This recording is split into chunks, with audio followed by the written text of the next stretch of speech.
A big raise to monthly benefits for millions of beneficiaries, including Social Security, retirement, disability, SSDI, survivors, and SSI. We have a lot to talk about and some exciting updates in this video. Let's get into it right away. But really quickly before we do, if you're new here or if you haven't done so yet, make sure to subscribe by hitting that button right down below the video, as the low income and fixed income are an incredibly important group of people and things are changing very rapidly right now, but I'm doing all the research and I'm breaking it all down into these short videos so that you can get the latest details hot off the wire each and every day as this information is being released, as it may be impacting some of your monthly benefits going forward. And like I said, this is a very important group of people and I want to make sure that you know everything that is going on right now, whether it's actually happening, whether it's being introduced, whether all of these proposals are coming forward, whatever is happening out there, I want you to know what is actually going on. So again, make sure to subscribe down below so you don't miss any updates going forward.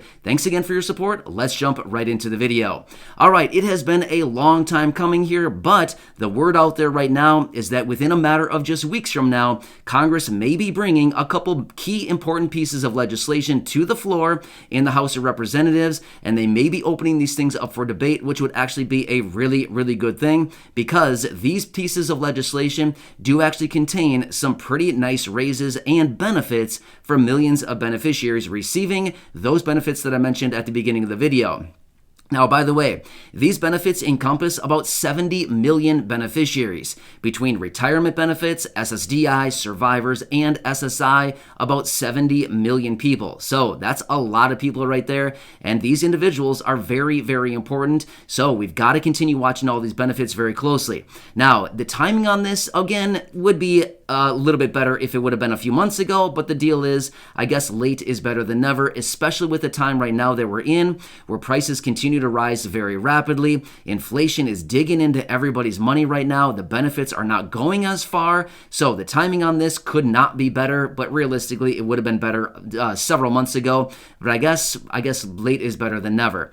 All right, but anyway, let's talk about what the word is out there right now as far as what Congress may be bringing to the floor here relatively soon, and how, if these packages or these pieces of legislation are actually passed, what it would actually mean for these millions of beneficiaries going forward, including a higher monthly benefit for a lot of people. That would be a really, really good thing.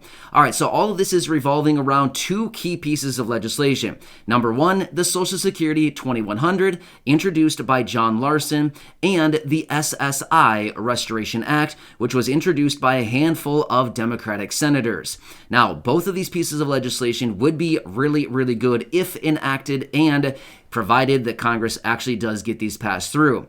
However, it looks like they want to bring these to the floor and open these up simultaneously and start working on them at the same time in Congress here within a matter of just weeks. So, let's quickly talk about these provisions just a little bit here and talk about what is in them. I can always go into these in more detail in another video, but like I said, the Social Security 2100 pertains to those people receiving Social Security benefits. This one does not include SSI. However, those of you receiving SSI, don't worry, because the SSI Restoration Act is all about SSI and does not include Social Security. But confusing, right? Aren't they all Social Security? No, they're not all Social Security. SSI is technically not Social Security benefits, although it is administered by the Social Security Administration, right? However, we can also discuss that more in another video, but I think all of us here in the community probably understand the differences between these programs. However, one quick side note as well. I want to throw this out there because this is also a pretty good thing and also pretty encouraging as well.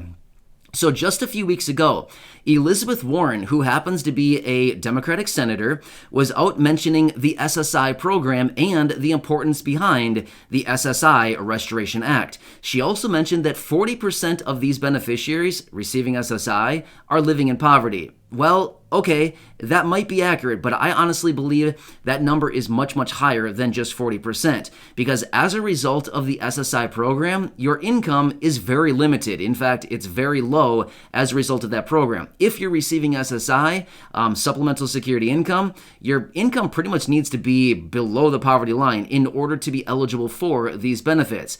At the same time, you can't have very much in savings, $2,000 as an individual, $3,000 as a married couple. Otherwise, you know the drill behind this, right? If you have any more savings than that, any more money than that, they start to garnish your benefits. So even though she said 40% of SSI beneficiaries are living in poverty, the moral of the story is a large percentage of people are living in poverty, and she was showing her support for the SSI Restoration Act and how this bill needs to work their way through Congress and ultimately raise benefits for millions of beneficiaries. By the way, the SSI Restoration Act has some pretty cool things in there. Number one, they do want to raise the benefit on a monthly basis up to 100% of the federal poverty line. Well, check this out as well. As of this year, 2022, the federal poverty line has now been lifted up to $13,590 versus the $12,880 from last year, a raise of $710. Well, that would also raise the monthly benefits from the current level of $841 per month, which is well below the poverty line as of right now on a monthly basis.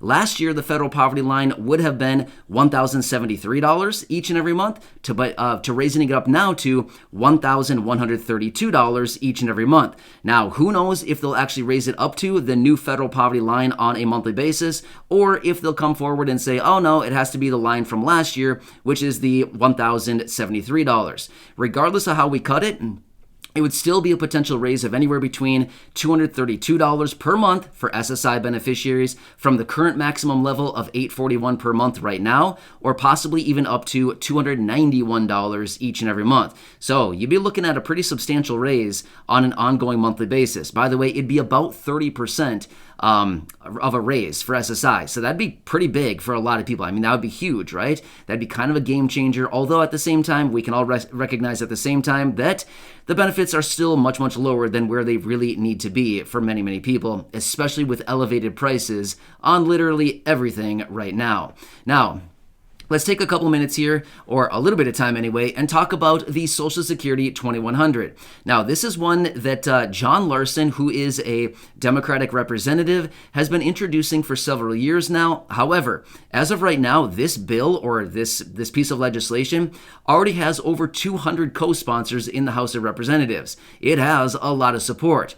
However, this piece of legislation does have multiple different provisions within it. It has about a dozen different provisions within it to actually raise benefits, expand benefits, and do all kinds of things for Social Security beneficiaries. A lot of really good things in there. A lot of really good stuff in there, including adjusting the way that they actually calculate the cost of living adjustment, right? Because that is based off of some CPI data, in other words, Consumer Price Index inflation data, but rather they want to have it hinged around the CPIE, Consumer Price Index for the elderly, which better reflects the actual cost of living and those price increases on things that Social Security beneficiaries spend their money on a regular basis. Therefore, it would actually boost the cost of living adjustment each and every year by a little bit. Over long periods of time, it would actually adjust it much, much higher than the regular form that they're using as of right now to adjust for the annual cost of living adjustment. So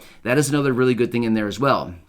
However, one of the major downfalls behind the Social Security 2100, and again, I just want to throw this out there, is the provisions within this bill are only good for 5 years.